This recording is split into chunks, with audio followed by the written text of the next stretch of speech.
Picture this. You open your fridge. It's full, overflowing even. You've got milk, juice, leftovers from 3 different meals, a drawer full of vegetables you swear you'll eat tomorrow. You open your pantry. It's stocked with pasta, rice, canned goods, snacks. Now, try to imagine a time when that abundance vanished. A time when the government, not your appetite, dictated your diet. When you were told, point blank, this week you get 1 egg, 4 ounces of bacon, and 2 ounces of tea. Not per person per day. Per person per week. That was dinner's new reality. Not during some distant famine in a faraway land, but right here in the Western world, in living memory. A stark, government-mandated diet that made every meal a puzzle. How did a little book of stamps, no bigger than a passport, manage to tear up the oldest recipe of all? The home-cooked meal. How did it redefine the very meaning of words like plenty, treat, and family dinner? Strap in. This isn't just about war or dusty history.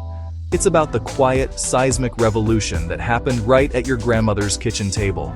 A revolution whose aftershocks created the very food landscape we live in today. Before we begin, a quick note. This video is for historical and educational purposes only. We explore cultural practices and historical context. We do not provide instructions or encourage evading law enforcement.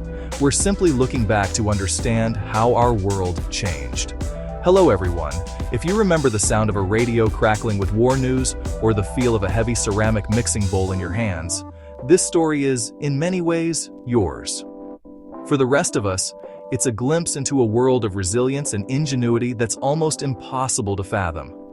We're diving into one of the biggest, quietest shifts in everyday life. How World War II's food rationing didn't just change what we ate, it fundamentally and permanently ended home cooking as our grandparents knew it. Now, to understand the earthquake, you need to see the landscape before it.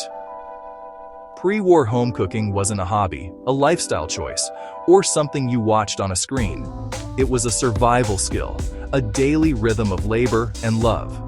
It was from scratch, seasonal, and local because it had to be.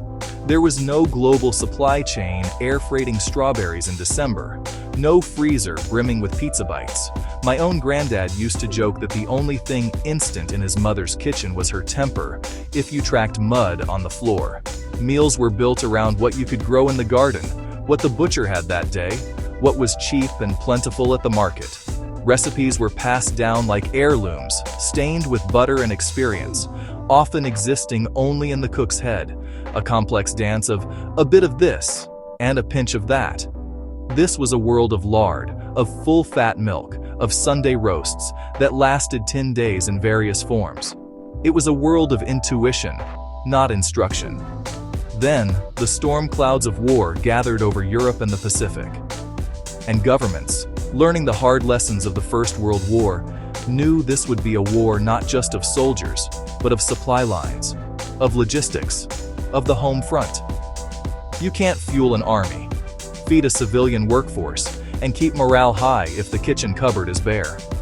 Panic buying, hoarding, and price gouging could cripple a nation faster than any air raid. So, they introduced the great equalizer, the ration book. It wasn't a suggestion.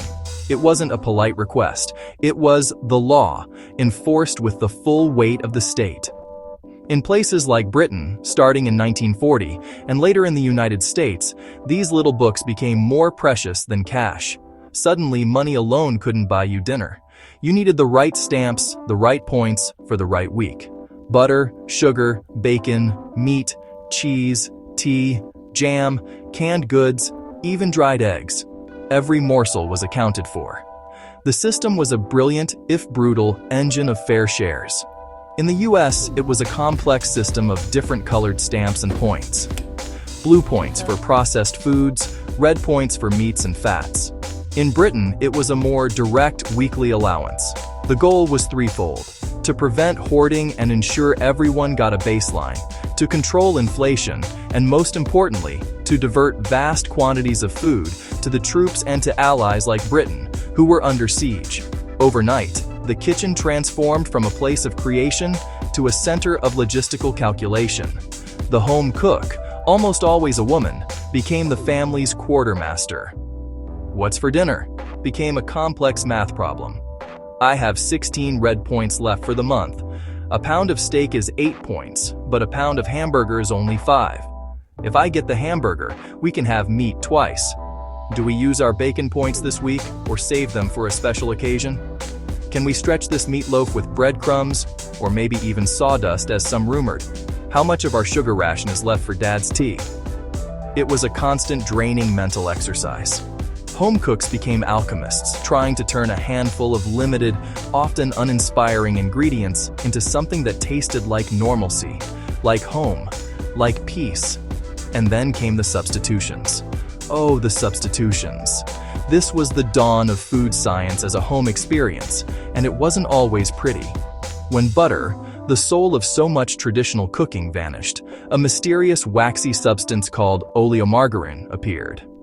Due to pressure from the dairy lobby, it was illegal to sell it pre-colored.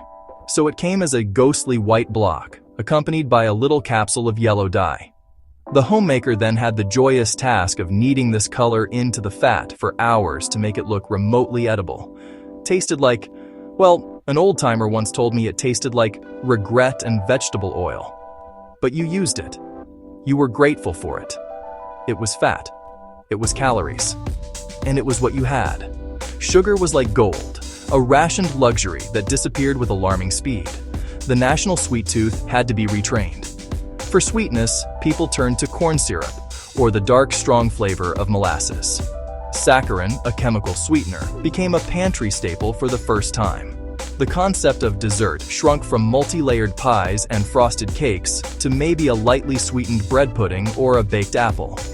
Honey was suddenly a hot commodity, a liquid treasure.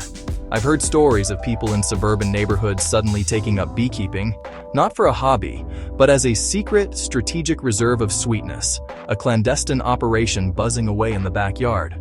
This wasn't just about making do, it was about reclaiming a small piece of pleasure in a world defined by sacrifice.